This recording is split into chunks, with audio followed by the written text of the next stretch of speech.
Hey, Will, yeah, the judge moments ago sentencing Sean Diddy Combs to 4 years behind bars. After months of rumors, leaked footage, and court drama, Sean Diddy Combs' fate has finally been sealed, and the celebrity world can't stop talking about it. 4 years behind bars, a $500,000 fine. And reactions? Let's just say some are celebrating, some are silent, and others are speaking the truth that no one wanted to hear. Today, we're breaking down every angle.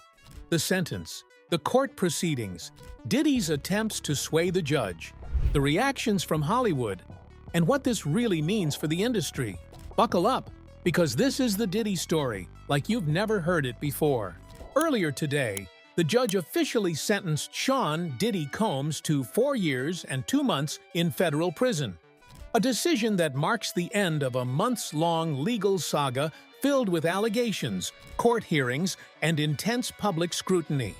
Judge Arun Subramanian addressed the court, acknowledging Diddy's accomplishments, that he's self-made, has lifted others up, supported his family, and contributed to the community. That Diddy was self-made, someone who lifted up others, supported his family, even while battling personal challenges such as addiction. However, the judge emphasized that a history of good works cannot erase a criminal record. In his words, specifically he said, quote, "A history of good works can't wash away the record." I can care less about his sadness. I can care less about him being in pain. I can care less about what he has to face in court or in jail now. I have no remorseful feelings for him. The sentence underscores the federal court's stance on accountability, regardless of celebrity status. Despite his philanthropy and influence, the law has applied strict consequences for Diddy's actions. It's crucial to clarify exactly what Diddy was convicted for. Back in July, a New York jury acquitted him of the high-profile RICO charges, which could have carried a life sentence. However, the jury found him guilty on federal charges related to transporting women across state lines, specifically involving Cassie Ventura and another woman identified only as Jane. On October 3rd, Judge Subramanian made it clear that Diddy's treatment of these women was inexcusable, describing the conduct as deserving of federal punishment. The judge handed down a 50-month sentence along with a $500,000 fine, explicitly referencing the testimony of both women. The timeline of events revealed the gravity of the case. After Diddy publicly apologized for the leaked video of him assaulting Cassie, he later assaulted Jane, further solidifying the court's decision. Diddy has already spent 13 months in custody at the Brooklyn Metropolitan Detention Center, which counts toward his sentence. That means he will serve a little over 3 more years behind bars. Upon release, Diddy will be subject to 5 years of supervised release, a period during which his freedom will be heavily monitored. This ensures that even outside prison, Diddy's actions remain under strict legal oversight. Legal experts and social commentators have debated the sentence's adequacy. Many argue Diddy could have faced significantly more time, citing the severity of transporting victims across state lines. Diddy's legal team, however, maintains that this represents an injustice, and they are preparing an appeal. It is really a sad day for everybody.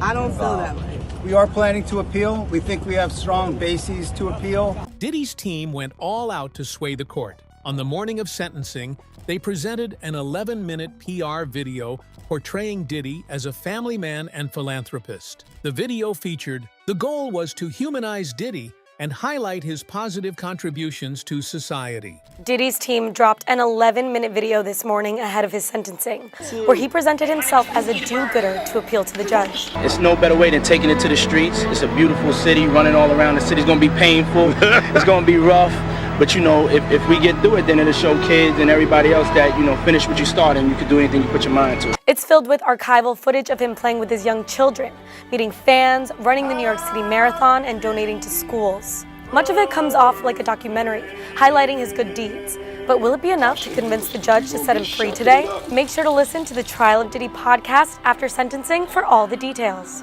One attorney described the video as a way for Diddy to appeal emotionally to the judge, but critics argued that the victims were barely mentioned in the presentation. Despite these efforts, the court remained focused on the victims and the severity of the crimes, ultimately rejecting any notion that Diddy's public persona could offset his legal responsibility. As news of the sentencing broke, reactions in Hollywood were immediate and revealing. The spectrum ranged from silence to outright celebration. Some celebrities quietly unfollowed Diddy on social media or posted cryptic messages, likely protecting their brands.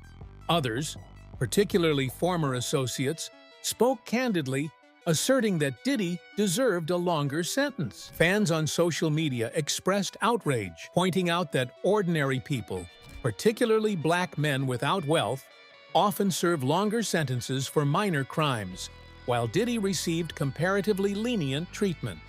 For example, one user on X wrote, "You know the system is broke when ex-traffickers with mountains of evidence get a slap on the wrist because they're rich." Meanwhile, normal folks spend over a decade behind bars for weed. Another commented, "Diddy only got 4 years. A 21-year-old in my town got 5 for possession of marijuana." The public outcry highlights the ongoing debate about justice, privilege, and inequality in the legal system. Perhaps most shocking was Diddy's hubris prior to sentencing. Prosecutor Mark Slavic revealed in court that Diddy had booked speaking engagements in Miami for the week following his sentencing, assuming he would walk free. The planned classes were to involve teaching prisoners about entrepreneurship, business skills, life mentorship. Of course, these plans were immediately derailed by the verdict. Social media was quick to react, with 50 Cent mocking Diddy's pre-booked engagements, writing, "Hey, to whoever was booking Diddy for those speaking engagements, I heard he won't be able to make it. I'm available." 50 Cent's trolling extended even further, including a direct message to Judge Subramanian, highlighting long-standing disputes with Diddy and questioning public safety. This level of celebrity interaction underscores how high-profile cases often blur the lines between legal proceedings and pop culture spectacle. Responses from people who have worked closely with Diddy were especially revealing. A former FO worker, nicknamed the Punisher, defended Diddy, claiming he was remorseful. Another anonymous ex-worker believed Diddy got off easy and deserved at least 10 years behind bars.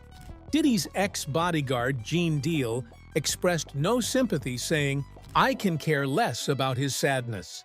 I can care less about what he has to face in court or in jail. I have no remorseful feelings for him."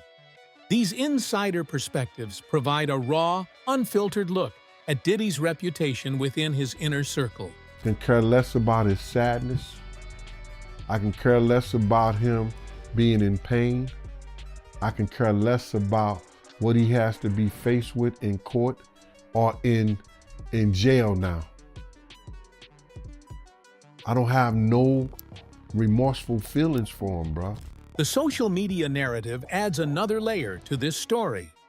Many fans pointed out that the justice system is heavily influenced by money, noting that wealth can significantly mitigate consequences.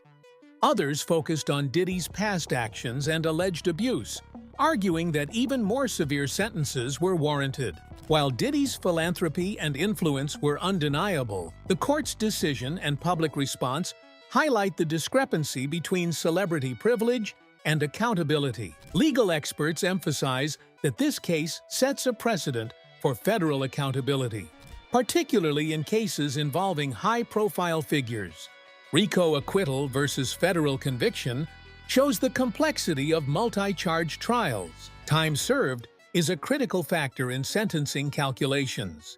Supervised release ensures continued oversight even after incarceration. Furthermore, attorneys for the victims praised the focus on victim impact during sentencing, arguing that the court appropriately prioritized justice over Diddy's public image.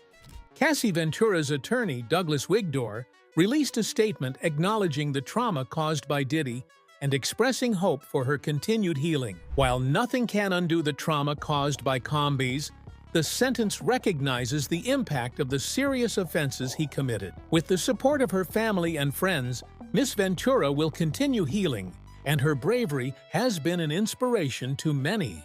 Similarly, Eric Fideli, representing the other victim, emphasized that the judge did not fall for Diddy's emotional tactics. The focus of the decision on the victims shows that the court prioritized justice for those affected.